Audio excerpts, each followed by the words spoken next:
How to match the actual color with those showing on screen. Enter the color selection page. When you choose the pattern color, you will find that the corresponding order of the colors on the screen is different from that I needed, which will cause some confusion. Click the Set Middle Bar Color button.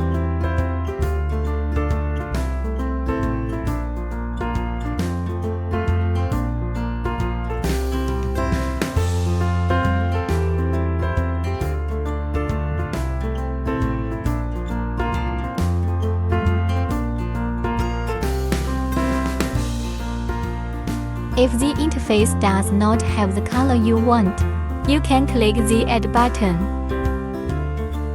Find the same color or similar color and click. After all color settings are completed, click the Confirm button.